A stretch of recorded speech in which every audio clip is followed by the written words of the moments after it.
Salut à tous, c'est Ludo du Meilleur Pâtissier 7, je suis ravi de vous accueillir sur ma chaîne YouTube pour réaliser avec vous une nouvelle recette sucrée. D'ailleurs, vous êtes de plus en plus nombreux à me rejoindre dans mes aventures sucrées sur ma chaîne YouTube et je tiens vraiment à vous en remercier. Aujourd'hui, c'est une recette toute simple que je vous propose qui est parfaite pour le goûter et c'est pas n'importe quelle recette, on va réaliser ensemble le banana cake. C'est une recette que vous avez beaucoup vu circuler sur les réseaux sociaux récemment puisque Cyril Lignac l'a proposée dans son émission Tous en cuisine. C'est une recette qui est vraiment facile à réaliser, vous pouvez même utiliser des bananes un peu trop mûres à la maison que vous voulez passer dans un gâteau, c'est parfait pour ça. C'est un gâteau qui est présenté un peu façon tarte tatin puisqu'on va faire caraméliser des bananes entières au fond du gâteau et vous allez voir qu'au démoulage, c'est plutôt joli. Si vous adorez faire de la pâtisserie et que vous voulez aller plus loin et savoir réaliser de magnifiques gâteaux, je vous rappelle que vous pouvez à tout moment rejoindre ma formation en ligne, les ateliers de Ludo. Je vous laisse découvrir toutes les informations et vous inscrire si vous le souhaitez dans le lien qui se trouve juste en dessous de cette vidéo en barre de description. Et si maintenant vous êtes prêt à réaliser avec moi ce banana cake façon Cyril Lignac, eh bien c'est parti pour la recette. Pour réaliser ce fameux banana cake, on va commencer par faire la pâte à gâteau. C'est une pâte très simple, mais vous allez voir que j'y ai rajouté ma petite touche personnelle. Pour cela, nous aurons besoin de farine,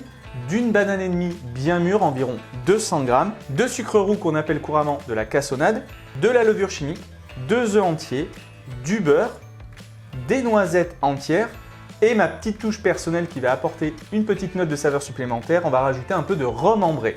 On va commencer par hacher les noisettes grossièrement. Pour cela, j'utilise un simple couteau.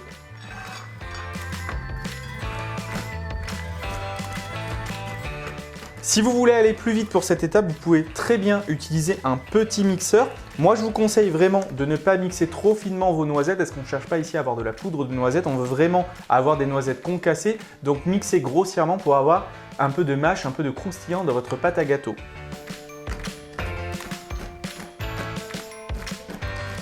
Nos noisettes sont concassées. Si vous n'aimez pas ça ou si vous n'en avez pas à la maison, pas de panique. On peut largement remplacer les noisettes par de l'amande ou de la poudre d'amande à quantité égale, mais aussi par des noix de pécan qui vont donner un goût supplémentaire, un goût différent à notre banana cake. Je vous rappelle que vous pouvez retrouver toutes les quantités de cette recette juste en dessous de cette vidéo en barre de description et la recette est également disponible sur le blog www.pastrifric.fr. Avant de réaliser la pâte à gâteau, je vais préparer les bananes. Ici, on va les écraser. Il faut à peu près 200 g de bananes, donc ici l'équivalent d'une banane et demie. Prenez-les bien mûres parce que plus vos bananes vont être mûres, plus votre banana cake aura du goût. Ici, elles sont mûres, mais on peut les prendre même assez noires. Donc, c'est une bonne recette anti-gaspi. Des bananes qui sont toutes noircies parce qu'elles sont très mûres vont vraiment parfumer énormément le gâteau. Je vais les écraser en purée en utilisant une simple fourchette.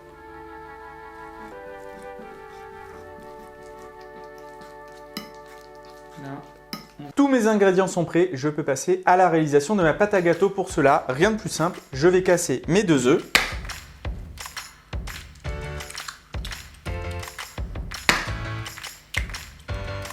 Auquel j'ajoute ma cassonade et je fouette ensemble jusqu'à obtenir un mélange homogène. Et je peux ajouter le reste de mes ingrédients, à savoir la banane écrasée,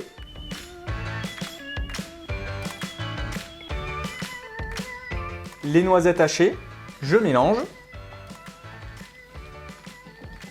J'y ajoute à présent mes poudres, c'est-à-dire la farine. On peut l'ajouter d'un seul coup si vous avez peur qu'elle ait des grumeaux, vous pouvez la tamiser au préalable. Et j'ajoute également la levure chimique qui va permettre au gâteau de bien gonfler. Je mélange une nouvelle fois.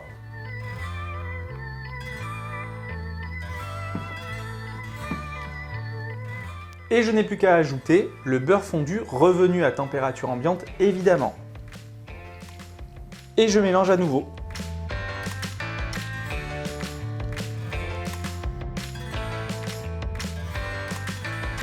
Pour parfumer encore plus mon banana cake, moi je vais y rajouter du rhum ambré, juste 10 g pour parfumer vraiment la pâte. Alors pas d'inquiétude, c'est complètement facultatif. L'alcool du rhum va s'évaporer complètement pendant la cuisson, donc si vous ne voulez pas en mettre, vous pouvez l'enlever sans modifier la recette, aucun problème. Mais moi je trouve que ça apporte vraiment un petit quelque chose à ce gâteau. Je verse le rhum et je mélange jusqu'à incorporation complète de celui-ci dans ma pâte à gâteau. Ma pâte à gâteau est prête, je peux la laisser de côté le temps de m'occuper du caramel. Pour avoir un banana cake bien caramélisé et bien fondant, on va réaliser un caramel dans lequel on va venir rajouter de la crème liquide, du beurre et un peu de fleur de sel pour relever tout ça. Vous allez voir, ça va être canon. Pour cela, nous aurons besoin de sucre blanc, d'un peu de crème liquide, un peu de beurre et 2 g de fleur de sel. Je vous rappelle que toute la liste détaillée des ingrédients se trouve juste en dessous de cette vidéo dans la barre de description, mais également sur mon blog.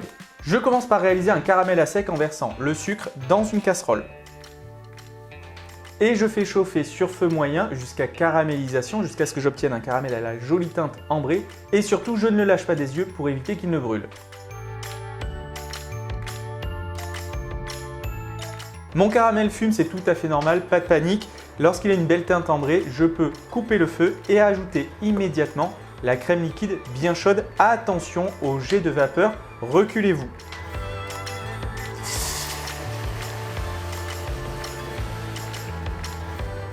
Et je peux mélanger.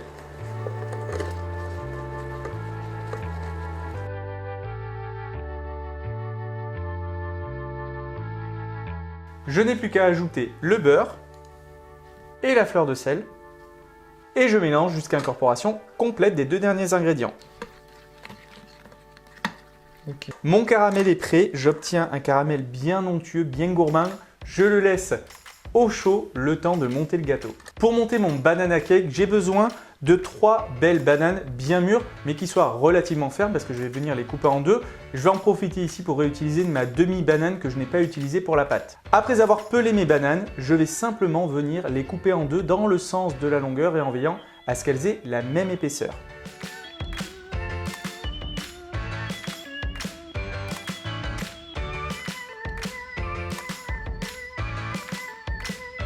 Tous mes éléments sont prêts, je vais pouvoir monter mon gâteau avant de le placer en cuisson. Mais pour éviter que mon gâteau, mon banana cake ne colle au fond de mon moule, j'ai une petite astuce. Je vais disposer au fond un disque de papier cuisson. Et pour avoir un disque qui corresponde parfaitement aux dimensions sans trop s'embêter, j'ai une petite astuce, vous allez voir, elle va vous servir pour d'autres recettes. Pour cela, je prends une simple feuille de papier cuisson que je vais plier en deux sur elle-même et que je vais à nouveau pliée en deux sur elle-même. J'obtiens donc une feuille de papier cuisson qui est repliée en deux, qui a une forme rectangulaire, et je vais continuer à plier la feuille de manière successive autour du coin qui se trouve ici.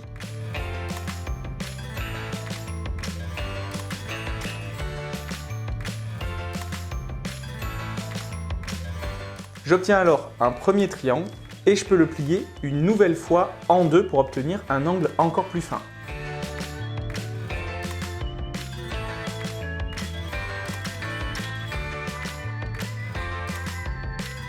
J'obtiens quelque chose de très fin qui ressemble un petit peu à un avion en papier. Faites-le faire à vos enfants, vous allez voir, ça va les occuper 5 minutes. Pour cuire mon banana cake, je vais utiliser ici un moule en silicone rond de 20 cm de diamètre. Vous pouvez utiliser un moule à manquer par exemple, mais si votre moule est plus grand, pensez à adapter les proportions de votre gâteau. Pour pouvoir obtenir un cercle de papier cuisson pile poil aux dimensions du cercle, c'est très simple, je n'ai plus qu'à retourner le moule, à repérer le centre de celui-ci. Je viens placer la pointe de mon papier cuisson replié sur lui-même, bien au centre de mon moule. Et à l'aide d'une simple paire de ciseaux ici, je vais simplement venir découper l'extrémité de mon papier cuisson en suivant le contour de mon moule. En dépliant mon petit papier cuisson, vous allez voir, j'ai un cercle qui correspond pile à la taille de mon moule. Vous avez vu, c'est presque magique. Je place mon disque de papier cuisson au fond de mon moule et je n'ai plus qu'à venir disposer harmonieusement mes demi-bananes face coupée contre le moule.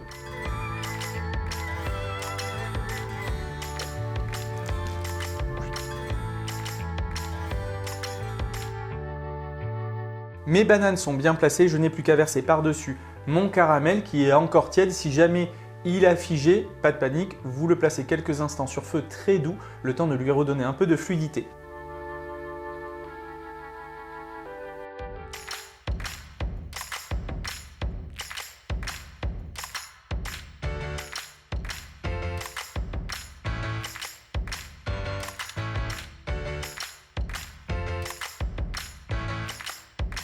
Mes bananes sont entièrement recouvertes de caramel. Ici, on va faire un gâteau un peu façon tatin. Je n'ai plus qu'à ajouter ma pâte pour recouvrir entièrement mes bananes. Attention, je veille bien à ne pas verser la pâte à ras-bord du moule, sinon en gonflant, le gâteau risque de déborder dans le four.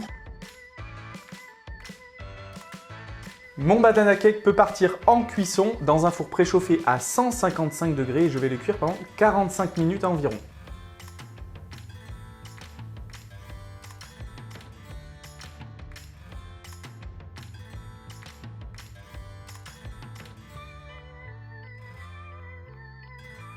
Et voilà, notre banana cake est cuit, il est bien doré, bien gonflé. Je vais le laisser reposer à température ambiante pendant 30 minutes environ pour qu'il tiédisse avant de pouvoir le démouler. Mon gâteau est tiède, je peux le démouler. Je vais mettre par-dessus une assiette, un plat et retirer le moule délicatement.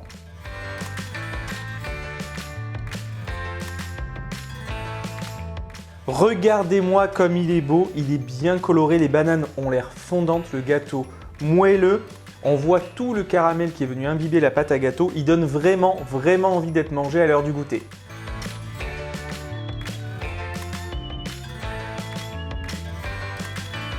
Et voilà, le banana cake façon Cyrignac est terminé. Il est prêt à être dégusté pour l'heure du goûter. Je suis sûr que vos enfants vont adorer ça et pas que. Les adultes aussi, je vous garantis, c'est un gâteau qui est vraiment très parfumé, qui est moelleux à souhait. Et ce qui est bien avec cette recette, c'est qu'on peut remplacer facilement les bananes par un autre fruit. Je pense notamment à des ananas que vous pouvez trouver facilement au supermarché. Des ananas en boîte égouttés suffiront largement. Vous ferez comme ça un gâteau ananas renversé. J'espère vraiment que vous allez refaire cette recette ultra facile à la maison. Pensez bien à prendre en photo vos réalisations, postez-les sur les réseaux sociaux et pensez également à me taguer, comme ça je vais venir y faire un tour et j'ajouterai un petit like et un petit commentaire éventuellement. Si vous avez adoré cette vidéo et que vous voulez en voir d'autres, pensez à liker cette vidéo et à vous abonner à ma chaîne YouTube, comme ça vous recevrez une petite notification. Quant à ceux qui veulent aller plus loin en pâtisserie, je vous rappelle que vous pouvez rejoindre ma formation en ligne, les ateliers de Ludo, à n'importe quel moment. Vous retrouvez toutes les infos en barre de description juste en dessous de cette vidéo. Je vous rappelle également que vous pouvez retrouver la recette de ce banana cake sur mon blog www.pastryfreak.fr ainsi que toute la liste complète des ingrédients juste en dessous de cette vidéo également dans la barre de description. Continuez à la maison à prendre du plaisir en pâtissant et à régaler vos proches. Et quant à nous, on se retrouve très prochainement pour une nouvelle recette en vidéo. Au revoir!